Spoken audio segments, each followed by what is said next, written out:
Hello दोस्तों, VCC academy में आपका स्वागत करता हूं। हम जो मैथ की जो क्लास पढ़ रहे थे उससे पहले मैं आपको कुछ इस वीडियो के माध्यम से कुछ आपको सूचना देना चाहता हूं। देखो, अभी आपको जो ये क्लासेज जो मिल रही हैं ये आपको बिल्कुल फ्री ऑफ कॉस्ट है। इनका आपसे कोई भी शुल्क ऐसे चार्ज नहीं किया जा रहा कि पैसे लिए जा रहे हैं। बस ये आपके लिए बेसिक नॉलेज के लिए आपको ये क्लासें दी जा रही हैं। इसके बाद में जब भी ये ऑनलाइन के अलावा जब ऑफलाइन जब क्लासें चालू होंगी लॉकडाउन के बाद में, तब हम आपको हमारे ऐप पर क्लासें रेगुलर अवेलेबल करवाएंगे। अभी जो सेटअप है स्टार्टिंग है अभी, तो चीज़ों में थोड़ी आपको परेशानी आ सकती है। बाकी कोशिश करेंगे कि आपको ज़्यादा से ज़्यादा चीज़ों को नॉर्मल आसान बनाएं। आपने जिस तरीके से हमारी जो वीडियो जो हैं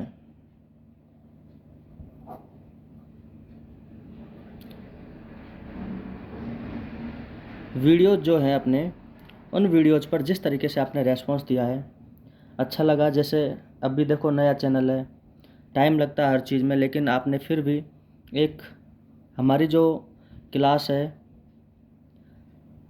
जिसमें आपको RAS के जो 2018 का जो पेपर है उस 2018 के पेपर पर प्रत्येक क्वेश्चन पर क्वेश्चन नंबर 1 की एक अलग वीडियो थी, क्वेश्चन नंबर 2 की एक अलग वीडियो थी, क्वेश्चन नंबर 3 की एक अलग वीडियो थी। आपने हर एक पर अच्छा रेस्पॉन्स दिया।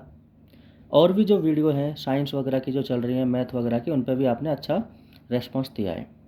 इसमें जो ये क्वेश्चन नंबर 3 की जो वीडियो बनवाई हुई थी अपने महाजनपद,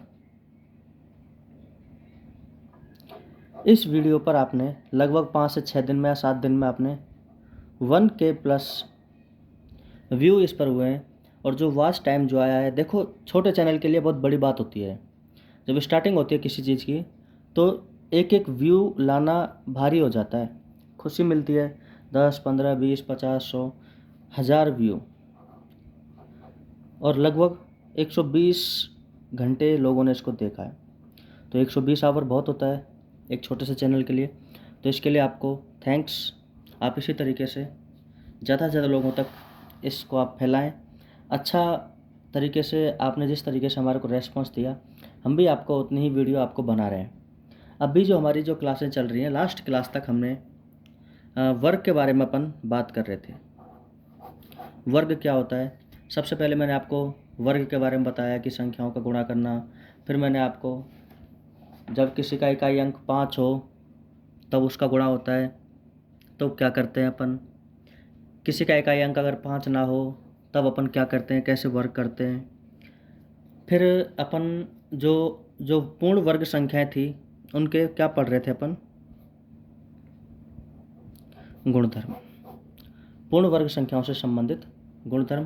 और आज हम उसी टॉपिक को आगे बढ़ाते हुए आगे चर्चा करते हैं कि पूर्ण वर्ग संख्याएं क्या हैं, किस तरीके से वो हमारे काम आएंगी। और इनके जो नेक्स्ट जो गुणधर्म है, हम शायद 8 गुणधर्म उस टाइम तक पढ़ चुके थे। अब जो अगला है नवा, इसको आप ध्यान से समझना। देखो ये जो है मैं आपको लिखवा रहा हूँ, ये किसी एग्ज़ाम में इस तरीके से सीधे नहीं पूछे जाते, लेकिन इन पर क्या होता है कि कथन, निष्कर्ष या फिर पूर्ण वर्ग संख्याओं के संबंध में कौन सा सत्य है कौन सा असत्य है। तो इस तरीके से क्या है कि पूरी की पूरी लाइन दे दी थी, तो अपने को ये बताया जाता है कौन सा गलत है और कौन सा सही है। चलो अब एक बार अपन इसको देखते हैं कि अगला जो अपना गुणधर्म है वो क्या है। अगर मैं आपसे ऐसे बोलूं कि क्रमागत कोई भी आप 2 सम संख्या लो और क्रमागत आप कोई भी 2 विषम संख्या लो, मैं आपको हिंदी बाद में लिखा दूंगा, पहले आप एक बार एग्जाम्पल समझ लो। तो आप ऐसे बोलोगे हाँ सर अपन क्रमागत ले लेते हैं। जैसे मान के चलो 8 ले ली और इससे अगली क्रमागत सम संख्या कौन सी है, 10, कि हाँ सर ले ली। मैं बोलूँगा इनका मल्टीप्लाई कर दो, इनका मतलब गुणा कर दो, तो आपने बोला 90। कितना बोला आपने, 90, सॉरी कितना आएगा, 80। कितना आएगा इनका, 80। तो बिल्कुल सही बात है सर। लेकिन मैं आपको सिखाने जो जा रहा हूँ वो क्या है कि अगर आप इस 80 में अगर एक प्लस कर देते हो तो कितना हो जाएगा 81। और बताओ 81 किसका वर्ग होता है 9 का। मेरी बात समझ आ रही है। आपने दो क्रमागत सम संख्या ली और उन दो क्रमागत सम संख्याओं में गुणा किया अपन ने, और उस गुणा में क्या जोड़ दिया अपन ने एक जोड़ दिया। जो संख्या आएगी इनके मध्य में जो संख्या आएगी उसका क्या प्राप्त होगा वर्ग प्राप्त होगा। नहीं आया ना समझ में। चलो अगला देखो। जैसे अगली संख्या ले ली मैंने 12 14, दोनों क्रमागत है। क्रमागत का मतलब होता है लगातार। आप बोलोगे सर लगातार कहाँ पर है 12 फिर 14 बीच में तो 13 आना चाहिए। मैंने बोला सम।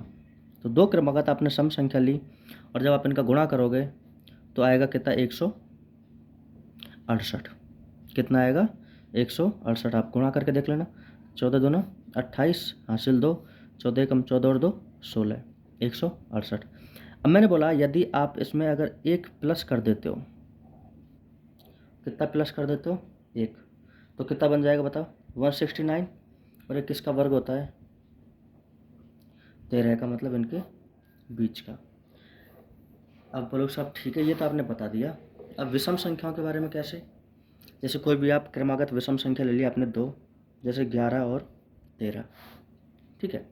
इनका जब आप गुणा करोगे तो 13 कम 13 हासिल 1, 13 कम 13 और 1 14, तो 143। इसमें आप अगर एक प्लस कर देते हो तो कितना बन जाएगा 144। और बताओ ये किसका वर्ग है 12 का, मतलब इनके मध्य की संख्या का। तो इससे क्या नियम निकल के आता है देखो, आप एग्जाम्पल से नियम बनाया करो कि अगर आप कोई भी दो क्रमागत सम संख्या या विषम संख्या अगर लेते हो और अगर आप उनका गुणा करते हो, क्या कर दिया दो आपने एक सम संख्या दो सम संख्या ली या आपने दो कोई विषम संख्या ली और इनका आपस में दोनों का क्या कर दिया गुणा कर दिया, तो होता क्या है कि गुणा करने पर क्या होगा कि आपने इनके गुणनफल में कितना प्लस कर दिया एक। तो जो संख्या जो प्राप्त होगी ना वह संख्या एक पूर्ण वर्ग संख्या बन जाती है। अब बोलोगे सर क्यों करवा रहे हो ये एग्जाम में कैसे आएगा। तो देखो अभी मैं सिर्फ आपको नियम लिखवा रहा हूँ ना, एग्जाम में कैसे आएगा वो तो मैं पता है ना मेरे को कैसे आएगा, तभी मैं आपको करवा रहा हूँ। तो मैं एक बार हिंदी लिखवा देता हूँ आपको। ये 90 गुणधर्म की दो क्रमागत सम संख्याओं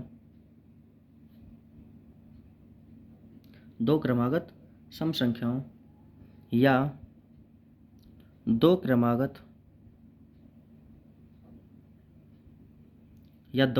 क्रमागत विषम संख्याओं के गुणनफल में विषम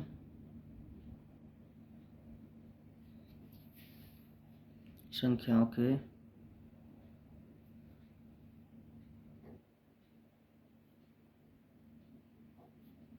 गुणनफल में कितना जोड़ रहे हो आप एक। गुणनफल में एक जोड़ने पर यह पूर्ण वर्ग संख्या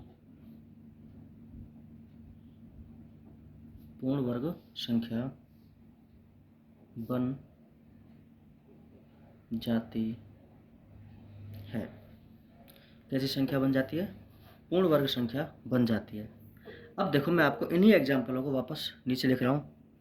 जैसे 8 गुणा 10, इसके ऊपर मैं आपको क्वेश्चन भी कराऊंगा। 8 गुणा 10 कितना होता है 80। कितना होता है 80। लेकिन मैंने क्या किया ये 8 गुणा 10 होता तो कितना है 80, लेकिन इनके बीच में कौन सी संख्या आती है एक 9। तो 9 का वर्ग कितना होता है 81 माइनस 1। ऐसे भी तो लिख सकता हूँ मैं इसको भाई 80 10 गुणा 8 कितना होता है 80। तो 80 को मैं क्या लिख सकता हूँ 81 माइनस 1। और इसका मतलब क्या है कि सर 9 का स्क्वायर माइनस 1, मतलब यही तो है। इसका मतलब क्या है 9 का स्क्वायर माइनस 1, ठीक है। 12 गुणा 14, इसका मतलब क्या होगा कि सर 13 का आप स्क्वायर कर दो और माइनस कितना कर दो 1। 13 का स्क्वायर 169, और 169 में से अगर आप एक माइनस कर दोगे तो क्या आ जाएगा 168, मतलब दोनों बराबर हो जाएंगे। अब आप ऐसे मत बोलना कि सर यहाँ तो आप एक जोड़ने की बात कर रहे हो और यहाँ पर क्या कर रहे हो, आप एक माइनस कर रहे हो। यहाँ पर मैंने जो लिखा है ना, वो लिखा है कि अगर कोई भी दो या सम या विषम जो क्रमागत संख्या है उनकी अगर आप गुणनफल करते हो और अगर आप उनमें एक जोड़ते हो, किसमें, गुणनफल में, दोनों का गुणनफल कितना आया 80, और अगर आप इसमें एक जोड़ते हो तो जो संख्या जो प्राप्त होगी वो एक पूर्ण वर्ग संख्या होगी। तो बात तो सही है, 81 एक पूर्ण वर्ग संख्या है। कब, जब अपन एक जोड़ रहे हैं। लेकिन यहाँ ऐसा थोड़ी है, बराबर का मतलब ये थोड़ी ना है कि आप ये और ये बराबर कर दोगे। आप बराबर का मतलब है कि बराबर के इधर भी और बराबर के उधर भी दोनों सेम संख्या होनी चाहिए। अब मैं यहाँ पर मान के चलो -1 ना करूँ तो इधर तो बन रहा है 168 और 13 का वर्ग होता है 169, तो बराबर थोड़ी ना है। तो यहाँ पर माइनस का एक क्या करना पड़ा मेरे को, माइनस का एक करना पड़ा। तो ये हो गया, मैंने सम संख्या ले ली। अब मैं विषम संख्या ले लेता हूँ, जैसे 11 गुणा 13, इनके बीच की संख्या कौन सी आती है, क्या सर 12, तो इसका मतलब 12 माइनस 1 करके देख लो आप। इन दोनों का जब आप मल्टीप्लाई करते हो तो कितना आएगा, 11 का गुणा 13 से करेंगे तो 143, लेकिन ये तो होता है 144, तो ऐसे तो बराबर थोड़ी ना है। तो 144 में से जब आप एक माइनस करोगे तब जाके आपस में बराबर हो जाती है। ऐसे जैसे ये को ले लो आप, 7 गुणा 2, तो ये बन जाएगा 8 का स्क्वायर माइनस 1, 7 नाम 63, ये तो होता है। और 8 का वर्ग कितना होता है 64, तो आपस में बराबर थोड़ी ना है, नहीं है ना। बराबर कब होंगे, जब आप इसमें से क्या कर दोगे, माइनस कर दोगे, तब जाके क्या हो जाएंगे, बराबर हो जाएंगे। तो आपने यहाँ तक देख लिया। आप एक बार कुछ लेना चाहते हो स्क्रीनशॉट वगैरह तो ले लो, ठीक है। तो आपने यहाँ पर सिर्फ इतना देखा कि अगर आप कोई भी दो क्रमागत सम या विषम संख्याएं लेते हो, कैसी संख्या लेते हो, सम या विषम संख्या लेते हो, और उनके गुणनफल में आप कितना जोड़ देते हो, एक। गुणनफल में आप जैसे ही एक जोड़ते हो तो क्या प्राप्त हो जाता है, एक पूर्ण वर्ग संख्या अपने को प्राप्त हो जाती है। चलो तो देखो क्वेश्चन करते हैं। क्वेश्चन कैसा आएगा एग्जाम में आपको पता चल जाएगा इस तरीके से।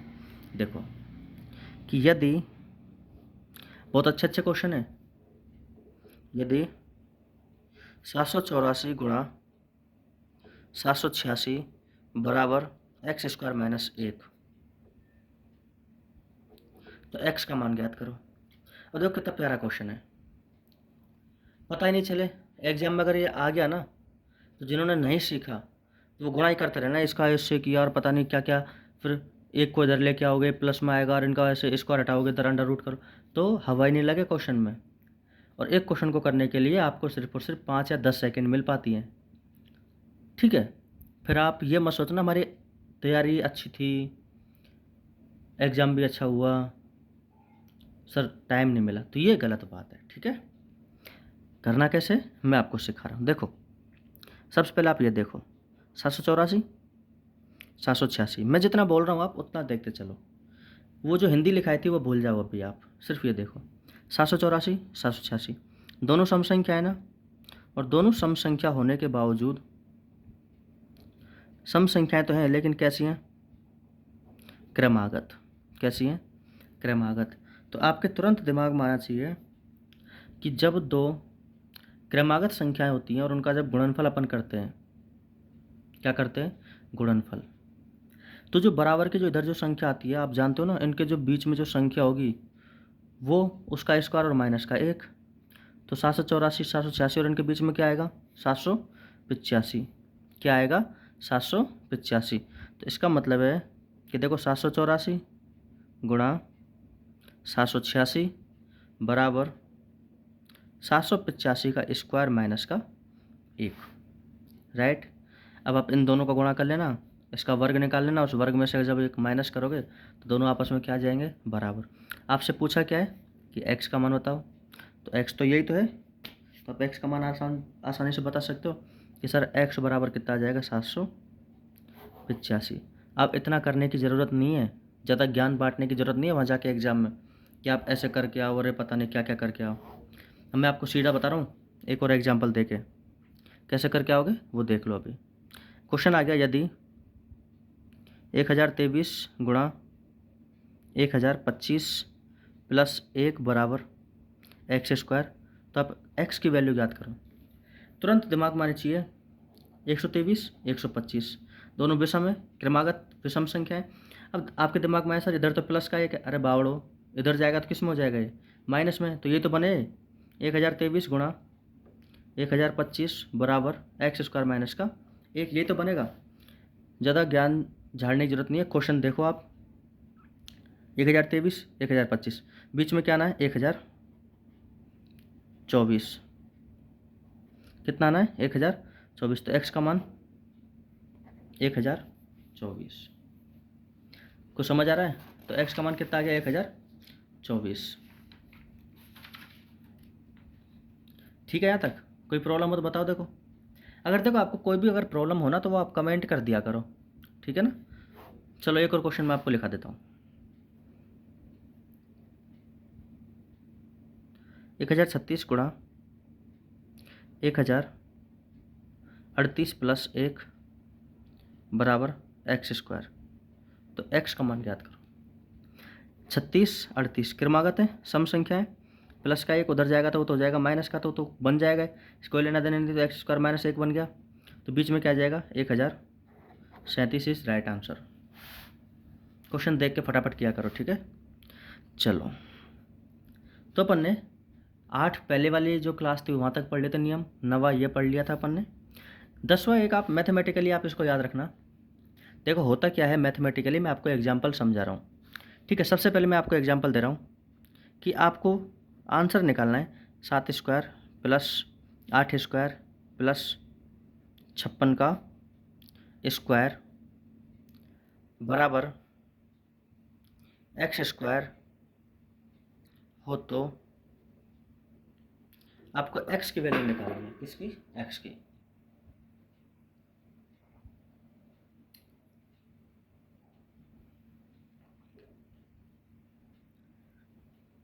अब आपको लगता है कि आप आसानी से इसको निकाल सकते हो, आसानी से। सराज निकाल सकते हैं कैसे, 7 का स्क्वायर 49, 8 का 64, 56 का। सर ये क्या हो गया, सबको जोड़ो, स्क्वायर हटाओ, अंडर रूट करो, हवा ही नहीं लगे। को पहला क्वेश्चन 13 10वें नियम में। अगला क्वेश्चन लिख रहा हूँ मैं इसी में, दूसरा मैं क्वेश्चन करवा दूंगा, ठीक है। जैसे 6 का स्क्वायर प्लस 7 का स्क्वायर प्लस x² बराबर 43 का स्क्वायर, तो वही x का मान ज्ञात करो। तो सर ये भी कर लेंगे, कैसे, x का मान तो ज्ञात करना आपने को, 43 का वर्ग कर दो, इन दोनों का वर्ग कर दो, उधर ले जाओ, माइनस में हो जाएंगे जैसे घटा पटा के। अरे भाई टाइम मिलता कितना, 10 सेकेंड है ना, तो बस की अपने ऐसे 2 घंटे में भी ना हो आपसे। चलो तो मैं आपको सिखा देता हूँ, कोई बात नहीं, पहली बार देख रहे हो आप, तो इन्हीं के जो रूल हैं मैं आपको यहाँ पर सिखा रहा हूँ, आप तरीके से एक बार समझ लो, फिर ये क्वेश्चन मैं आपको सॉल्व करा दूंगा। इनके बाद में एक और क्वेश्चन आपको, या 1 या 2 क्वेश्चन मैं आपको और करवा दूंगा। देखो तरीके से आप समझते चलना। गुणधर्म 10वां है, कौन सा गुणधर्म है 10वां, उसके 2 एग्जाम्पल थे, और उसके अपन नियम अब लिख रहे हैं कि अगर ऐसे क्वेश्चन आ जाए तो आप उनको कैसे सॉल्व करोगे सिंपल वे में। देखो मैंने लिखा, मैं सीधा क्वेश्चन ही लिख रहा हूँ, 1 का स्क्वायर प्लस 2 का स्क्वायर प्लस 2 का स्क्वायर। आपको इनमें एक सीरीज नज़र आएगी, आपसे बोल दे कि इसकी वैल्यू क्या है, ठीक है। अगला मैं आपको बोल दूँ 2 का स्क्वायर प्लस 3 का स्क्वायर प्लस 6 का स्क्वायर, कि इसकी वैल्यू क्या है, इसका मान क्या होगा। अगला मैं बोल दूँ 4 का स्क्वायर प्लस 5 का स्क्वायर प्लस 20 का स्क्वायर, और इसका मान क्या हो। ऐसे ही आपको बड़ी संख्या दे सकता है, जैसे ये दे रखी, ये दे रखी। अब भाई इनको आप ऐसे निकालोगे तो कब तक निकालोगे बताओ, आप जोड़ भागी गुणा भागी करते रहोगे ऐसे तो इसका एक रूल क्या है, आपको ये सीरीज पहचाननी है। सीरीज पहचानने के बाद में आपके दिमाग में तुरंत आनी चाहिए कि सर यहाँ 1 है, यहाँ 2 है, मतलब 1 प्लस कर रहा है, कितना प्लस कर रहा है 1, कि हाँ ये तो है 1 प्लस कर रहा है, कि सर यहाँ पर जो 2 है ना, ये 2 संख्याओं के गुणनफल से बना है, 1 और 2, कि जो संख्या यहाँ पर है उन्हीं का गुणनफल यहाँ कर दिया, वर्ग कर दिया। मैंने कि हाँ ये भी सही है। वापस ये जो संख्या ये 1 प्लस कर दिया, और ये भी दो संख्याओं के गुणनफल से बनी है, 2 और 3। इसमें जब आपने 1 प्लस किया तो 5 आया, और ये जो 20 है ये भी दो संख्याओं के गुणनफल से बनी है, 4 गुणा 5। अरे मैंने क्या रहा, हाँ ये बात तो आपकी सही है कि जो आपने ये यहाँ पर लिखा है वो बिल्कुल राइट है। अब थोड़ा घिचपिच हो रहा है, आप थोड़ा सा है ना ध्यान से, जैसे मैं आपको करवाता जा रहा हूँ वैसे आप देख लेना। अब आपको करना क्या है, हमेशा एक चीज़ आपको याद रखनी है, और वो क्या बात है कि जब आपको इस तरीके से सीरीज नज़र आ जाए, पहले +1 और दोनों संख्याओं का गुणनफल अगला, +1 दोनों संख्याओं का गुणनफल अगला, +1 और दोनों संख्याओं का गुणनफल अगला, तो इसमें आपको कुछ ज़्यादा कोई खास कुछ करना नहीं है। ये जो पीछे जो संख्या है, ये जो लास्ट की जो संख्या है, इसमें आप 1 प्लस कर देना और इनका वर्ग कर देना। 2 और 1 3 का वर्ग 9, 6 और 1 7 का वर्ग 49, 20 और 1 21, 21 का वर्ग 441। ये आपका आंसर है। आप बोलोगे सर क्या बात है, आ जाओ जरा इधर आ जाओ। 1 प्लस किया, हाँ साहब, किन किन से मिलके बनाए, इन दोनों के गुणनफल से, हाँ बिल्कुल। ये बताओ क्या होगा कि सब ऐसा करो कि जो 56 है ना इसमें 1 प्लस कर दो, कितना बन गया 57, और क्या है स्क्वायर। अब आप इसके स्क्वायर करने मत बैठ जाना, आप तो ये देखो पूछा क्या है, उसने पूछा x का मान। तो आप ये बताओ 56 में 1 प्लस करेंगे तो कितना आ गया 57, और स्क्वायर तो उस पर लगाना ही है अपने को क्योंकि यहाँ पर लगा हुआ है, तो स्क्वायर की जगह तो स्क्वायर है ही, और x की जगह कितना आया है 57। तो आपका आंसर क्या है, x बराबर 57 अपना क्या आ जाएगा आंसर। अगली सीरीज को पहचानो एक बार। आपने देखा कि +1 कर दिया, क्या कर दिया +1 कर दिया, ठीक है। अब यहाँ पर x आ गया, अब आपके तुरंत दिमाग में आनी चाहिए कि सर +1 कर दिया, तो यहाँ पर जो संख्या जो बनती है हम नियम पढ़ते हैं तो 6 गुणा 7 आती है, ठीक है। कितना आ गया 42, उसके सब सही बात है, और यहाँ पर +1 करके इसका वर्ग कर दिया, तो इसका मतलब है कि यहाँ पर x का जो मान है वो कितना है 42। भाई x बराबर 42 तो होगा, नहीं आया समझ में, ये 42 होगा तभी तो ये 43 आएगा। तो यहाँ पर 42 का स्क्वायर था, स्क्वायर से स्क्वायर नहीं आएगा क्योंकि दोनों में तुलना कर रहे हैं अपन, तो x का मान कितना आ गया 42, ठीक है। चलो एक और क्वेश्चन आपको मैं बता दूं ऐसा ही।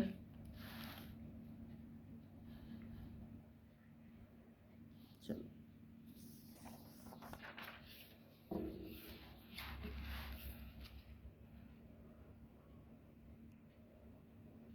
ध्यान से समझना, इसमें थोड़ा सा दिमाग घूम जाएगा आपका, है ना।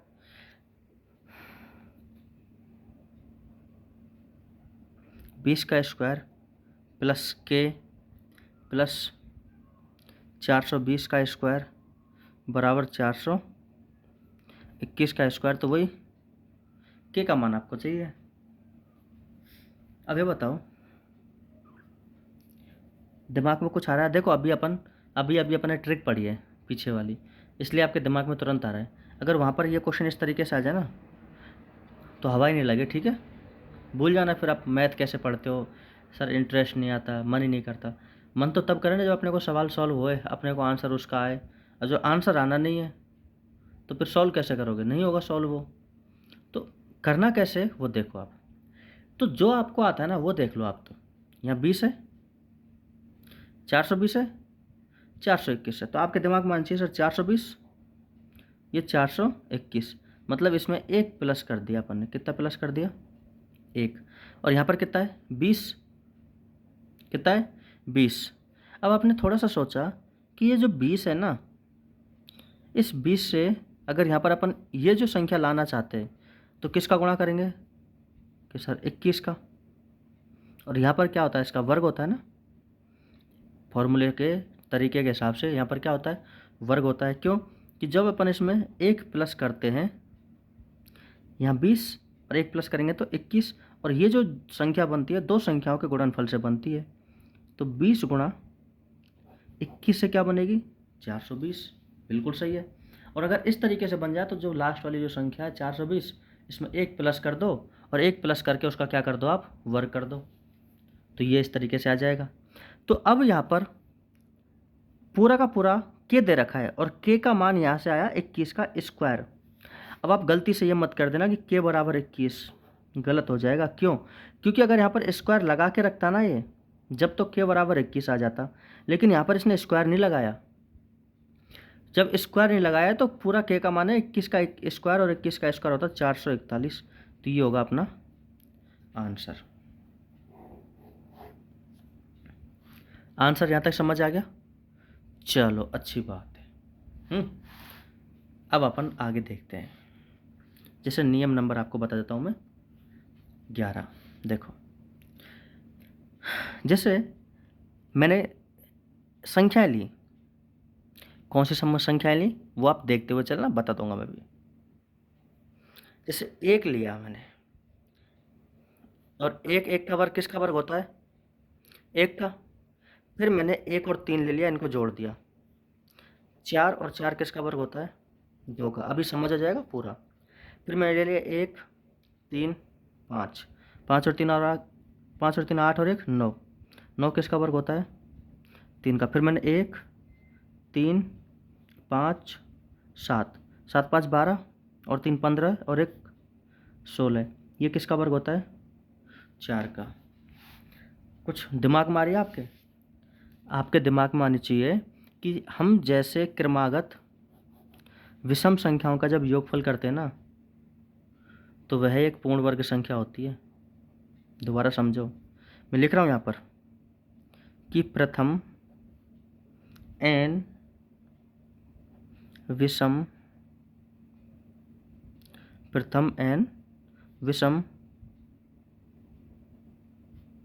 प्राकृत संख्याओं का योगफल प्रथम n विषम संख्याओं प्राकृतिक संख्याओं का योगफल सदैव एक पूर्ण वर्ग संख्या को व्यक्त करता है। सदैव एक पूर्ण वर्ग संख्या को क्या करता है? व्यक्त करता है। अब सपोज करो कि आपको एग्जाम में दे दिया कि क्रमागत बहुत सारी विषम संख्याएं दे दी, बहुत सारी क्या दे दी आपको? विषम संख्याएं, और आपसे पूछ लिया कि इनका योगफल क्या होगा। अभी तक तो देखो इतनी सी हैं, 1 2 3 4 संख्याएं दी थी, आपने योगफल कर दिया, हो गया आंसर। लेकिन जब मान के चलो 100 संख्याएं देते हो ऐसे क्रम से, ऐसे बोल दे वो, जैसे मैं क्वेश्चन लिख रहा हूँ, 1 + 3 + 5 + dot dot dot dot dot, इस तरीके से 100, है ना। ये क्या है? सारी की सारी विषम संख्याएं, प्राकृतिक संख्याएं, क्रमागत हैं, और इनका क्या पूछ लिया? योगफल। क्या पूछ लिया? योगफल। अब आप योगफल कैसे निकालोगे आप इनका? तो योगफल निकालने का सीधा सा तरीका है, देखो ये अपन आगे पढ़ेंगे, बस मैं यहाँ पर जो वर्ग आया है तो मैं यहाँ पर बता देता हूँ, वर्ग का टॉपिक चलता है। तो यहाँ पर मैं आपको इस तरीके से लिखवा देता हूँ कि प्रथम n प्राकृत संख्याओं का योगफल सीधा सीधा होता है n स्क्वायर। क्या होता है? n square. n का मतलब है कितने अंक हैं, जैसे नीचे से देखते चलो, 1 2 3 4, 4 है ना, तो n की जगह 4 का स्क्वायर 16, 1 2 3, 3 का स्क्वायर 9, 1 2 2 का स्क्वायर। समझ आ गया ना अब? तो यदि आप क्रमशः n प्राकृतक, उसमें सम भी हो विषम भी हो, जैसे 2 4 6 8 इस तरीके से वो, और विषम भी, तो n प्राकृतिक संख्याओं का योगफल आपके समझ में आ जाएगा। सीधा सीधा आप क्या लिखोगे? अब n स्क्वायर। अब आपको मैं एक तरीका बताऊं क्या? आप चलो देखो, मैं आपको एक अच्छा सा मेरे को लग गया कि मेरे को आपको बताना चाहिए कि एक वर्ग मैं आपको बताता हूँ। आप 11 का वर्ग जानते हो? क्या सर जानते हैं? 121। आप 111 का वर्ग जानते हो कि सर आता तो नहीं लेकिन हम कर लेंगे, और आप कर करा के निकालोगे इस तरीके से 12,321 निकाल लिया। हाँ, मैं बोलूँगा ज़्यादा होशियार बन रहे हो, ये लो, पहले एक 3 बार था, अब कितनी बार है, 4 बार। अब मेरे से कोई पूछे पता क्या होगा तो मैं जल्दी से लिख दूंगा इस तरीके से, आप दिमाग में चक्कर पड़ जाओगे कि सर क्या लिख दिया मैंने, अरे गुणा करके देख लो। फिर नहीं सर हमारे को भी सिखाओ, चलो ठीक है आपको सिखा देते। मैंने क्या किया, एक आ गया 5 बार, 1 2 3 4 5, एक कितनी बार आ गया, 5 बार, और उसका क्या करना है, वर्ग। तो जितनी बार एक आया ना गिनती लिख दो आप, 1 2 3 4 5, एक कितनी बार आया था, 5 बार, आपने क्या लिख दी, 5 बार गिनती, 5 तक लिख दी। अब आप उल्टा लिखना चालू कर दो, 4 3 2 1, इसी का वर्ग है, आप देख लेना चेक करके गुणा करके। चलो 1 2 3 4 5 6, एक कितनी बार आया है, 6 बार, तो 6 तक गिनती लिखो, 1 2 3 4 5 6, उल्टी गिनती 5 4 3 2 1। सर क्या बात है, तो ये कुछ समझ आया?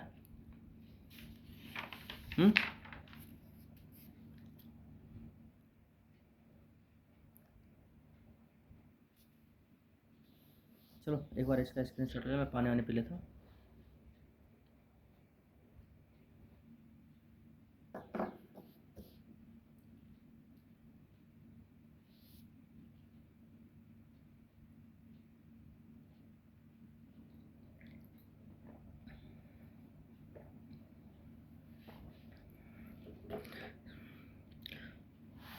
चलो आपको और सिखा देता हूँ, चलो चलो आप है ना, बुरा मत मना करो। जैसे आपने ये सीखा ना वैसे देखो, जैसे आ गया 11, 11 का वर्ग 121, कि सर अभी तो बताया है, अरे अभी बताया तभी तो मैं वापस सिखा रहा हूँ ना। 101 आ गया, 1001 आ गया, 10,001 आ गया। देखो अब मेरी बात सुनना अच्छे से, यहाँ बीच में कोई भी जीरो नहीं थी, लेकिन यहाँ एक और एक के बीच में जीरो आ रही है बस लगातार।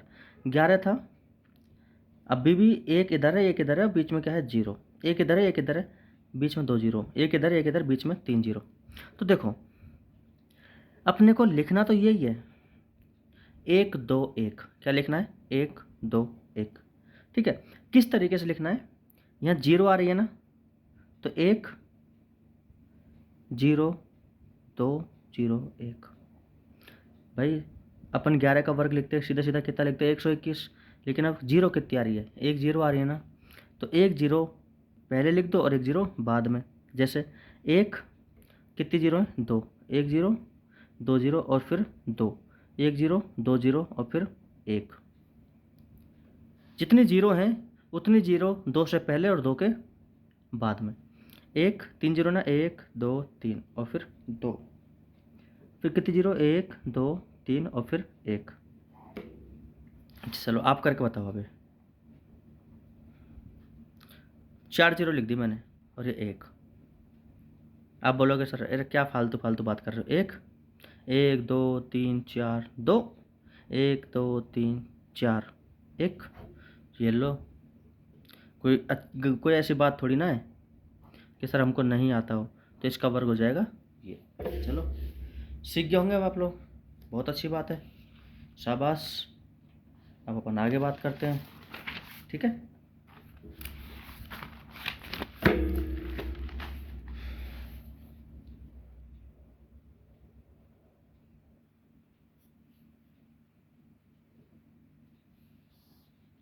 चलो वो 11 तक अपन पढ़ लिए थे, अब 12 नंबर का देखते हैं अपन। अरे कभी आपने ऐसे बीजांक नाम सुना है क्या, वैदिक गणित में आता है, 9th एंड 10th, 9th और 10th में वैदिक मैथ चलती है एक, उसमें बीजांक नाम आता है, ठीक है। तो चलो कोई बात नहीं, वहाँ आपने नहीं पढ़ा क्योंकि अभी अभी नया जुड़ा है सिलेबस में, तो जो पुराने बच्चे उन्होंने इसको नहीं पढ़ा होगा, मैं आपको बता देता हूँ। बीजांक का मतलब होता है कि कोई भी संख्या है उसके अंकों का योग एक डिजिट में आना चाहिए, बीजांक, ठीक है, एक डिजिट में आ जाएगा, वही उसका क्या कहलाता है, बीजांक। जैसे मैंने बोला, जैसे 36, समझते हो चलना, 36 का बीजांक, तो 3 + 6 कितना आ गया, 9। मैंने बोला 64 का बीजांक, तो 6 + 4 = 10। ये 10 कोई बीजांक नहीं है, इसका एक अंक माना चाहिए, तो 1 + 0 = 1। मैंने बोला 169 का बीजांक, 1 + 6 + 9 बराबर 9 और 1 10 और 6 16, नहीं आएगा, वापस 1 + 6 = 7, 1 + 6 = 7। अगला और एग्जाम्पल ले लेता हूँ मैं, जैसे जैसे कुछ भी आप ऐसे बता दो मेरे को कितना लेना है, जैसे 225 ले लो, 2 + 2 + 5, 5 और 2 7 और 2 9, कुछ भी ले लो आपका जो मन करे। अब देखो एक चीज़ आप यहाँ से समझना, देखो 36 भी वर्ग है, 64 भी वर्ग है, 169 भी वर्ग है, 225 भी वर्ग है, 6 का वर्ग, 8 का वर्ग, 13 का वर्ग, और ये कितने का है देख लेना मैं ना, मेरे को नहीं आता है कितने का वर्ग है, पता नहीं, ठीक है। 15 का है, कितने का है, हैं? चलो, अब आपके एक बात यहाँ हमेशा समझ लेना आप, ये बीजांक वाले में ये इम्पोर्टेंट पॉइंट है ये भी। जब आप किसी संख्या को आप ऐसे बोलोगे ना कौन सी वर्ग है और कौन सी वर्ग नहीं है, तो बीजांक वाला पॉइंट है ना बहुत ज़्यादा इम्पोर्टेंट होता है। कैसे कि यदि एक पूर्ण वर्ग संख्या है तो, यदि एक पूर्ण वर्ग संख्या है तो उसका बीजांक हमेशा या तो 1 आएगा, 4 आएगा, या फिर क्या होगा 7। देखो दोबारा समझो, यदि कोई भी संख्या क्या है, पूर्ण वर्ग है। अब बोलो सर हम कैसे विश्वास कर लें, जैसे मान के चलो मेरे को पता नहीं है, मैंने एक एग्जांपल ले लिया, जैसे 32 73। अब आपसे बोल दो तो ये पूर्णांक है, वो सॉरी पूर्ण वर्ग संख्या है नहीं है, तब फटाफट से इनको जोड़ लो, 7 और 3 10, 10 और 2 12 और 3 15, इनको वापस जोड़ लो, 5 और 1 6। मतलब अगर पूर्ण वर्ग संख्या होती ना तो इसका बीजांक क्या होना चाहिए था, 1 4 7 9 में से होना चाहिए था। क्या होना चाहिए था, या तो 1 होता या 4 होता, या 7 होता, या 9 होता। कितना है 6, पूर्ण वर्ग संख्या नहीं है। समझ रहे हो, है ना। मैंने कोई भी संख्या आप अपनी मर्जी से आप बोल दो, कोई भी जो आपके जचे, जैसे मैंने ले लिया 1024, 4 और 2 6 और 1 7 है, इसमें 7। अब आप देख लेना 1024 एक पूर्ण वर्ग संख्या है, ठीक है। तो मेरे हिसाब से आपको समझ में आ गया होगा, मैंने बोला है वो आप लाइन को समझा करो कि यदि कोई पूर्ण वर्ग संख्या है तो, मैंने बोल दिया कि 1024 पूर्ण वर्ग संख्या है, तो अगर ये पूर्ण वर्ग संख्या है ना तो इनमें से ही आना चाहिए। अगर इसके अलावा कुछ और हुआ, इनके बीजांक अगर अलग कोई अलग हुआ तो वो पूर्ण वर्ग संख्या नहीं होगी। तो कोई भी एग्जाम्पल आ सकता है इस तरीके से। मैं पहले भी गुणधर्म आपको सिखा चुका हूँ, अभी मैंने आपको सिखा दिया। अगला एक और नियम आपका मन करे तो मैं आपको एक नियम और बता देता हूँ, जैसे नंबर 13। देखो आप कभी भी जितनी भी पूर्ण वर्ग संख्याएं देखोगे ना, 36 है, एकाएकांक 6, ये 3, मतलब ये सम है, ये विषम है, सम सम विषम सम विषम सम। इसका मतलब है कि अगर कोई पूर्ण वर्ग संख्या होगी ना तो उसके अंतिम 2 अंक कभी क्या नहीं होंगे, विषम नहीं होंगे। क्या नहीं हो सकते, विषम। देखो विषम सम हो सकते हैं, दोनों सम सम हो सकते हैं, विषम सम हो सकते हैं, विषम सम हो सकते हैं, लेकिन कभी भी क्या नहीं होंगे, विषम विषम नहीं होंगे, हमेशा याद रखना। तो मैं लिख देता हूँ एक पूर्ण वर्ग संख्या के अंतिम दोनों अंक विषम अंक नहीं हो सकते हैं। कभी भी देख लेना, अगर संख्या पूर्ण वर्ग संख्या है तो उसके अंतिम दोनों अंक कभी भी क्या नहीं हो सकते, विषम। अंतिम अंक क्या नहीं हो सकते, विषम। चलो, एक आपको है ना, वीडियो लंबी जाएगी फिर आप रोते रहते हो, वीडियो लंबी बना दी। एक और आपको एक नोट बना देता हूँ, अच्छा सा तरीका है। देखो, वही वर्ग ज्ञात करने का। 7 का वर्ग कितना होता है, 49।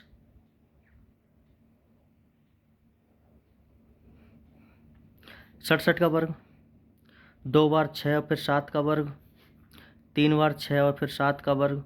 देखो इस तरीके अगर याद आ जाए एग्जाम में तो अच्छी काम की चीज़ है। 4 बार 6 और ये 7 का वर्ग। देखो 7 का वर्ग 49। 67 का वर्ग, देखो अब वर्ग मैंने आपको करना सिखाया। 7 का वर्ग 49, हासिल हो जाएगी 4। 6 सत्ते 42, 42 दूना 88, वो 42, ये मल्टीप्लाई कर देंगे अपन इनका। 42 दूना 84, ठीक है। 84 और 4 88 का 8, हासिल लगी 8। छतंगा 36 और 8 कितना, 44। तो 67 का वर्ग 44 89। अब इतना अगर आप इतना भी टाइम लेते हो तो ऐसे वर्क करने में टाइम लग जाएगा आपका। तो अब आपने एक चीज़ देखी, देखो 49, 7 का वर्ग 49, जैसे 6 आया तो 6 जैसे आया 9 का तो 9, 9 का तो 9, और जो एक 4 एक बार था ये कितनी बार आ गया, 2 बार। इसका मतलब है, और बीच में एक 8 एक्स्ट्रा में आ रहा है। तो आप गुणा करके जब देखोगे ना और इनका सबका वर्ग, तो मैं आपको तरीका बता रहा हूँ। तो यहाँ तो रहेगा 9, 6 कितनी बार है, 2 बार है, तो 2 बार आ जाएगा 8, 2 कितनी बार आ जाएगा 8, और इनसे एक ज़्यादा बार कितने क्या आ जाएगा 4, तो 1 2 3 बार 4 आ जाएगा, ये इसका वर्ग है। यहाँ 9, 6 कितनी बार है, 3 बार, 1 2 3, और इनसे एक ज़्यादा बार क्या आ जाएगा 4, 1 2 3 4, ये इसका वर्ग है। ये कई बार कैलकुलेशन में सीधे सीधे अपने काम आ जाते हैं, इसलिए मैं आपको बता रहा हूँ। बाकी देखो ये ऐसे तो बहुत सारी ट्रिक बना दोगे आप लोग है ना घर बैठे बैठे। तो यहाँ 9, 6 कितनी बार है, 4 बार, 1 2 3 4, और फिर एक ज़्यादा बार 4, 1 2 3 4 5, ये आपके वर्ग। तो ये एक छोटा सा मेथड था इस तरीके से। अब देखो यहाँ तक आपने अच्छे से देखा होगा, ये हमारी 3rd क्लास है।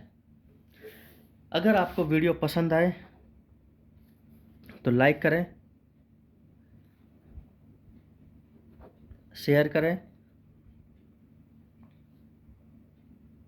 और हमारे चैनल को क्या करें, सब्सक्राइब करें। अपने छोटे बड़े भाई बहन सबको, ये बेसिक मैथ है, ज़्यादा से ज़्यादा लोगों तक इसको शेयर करें।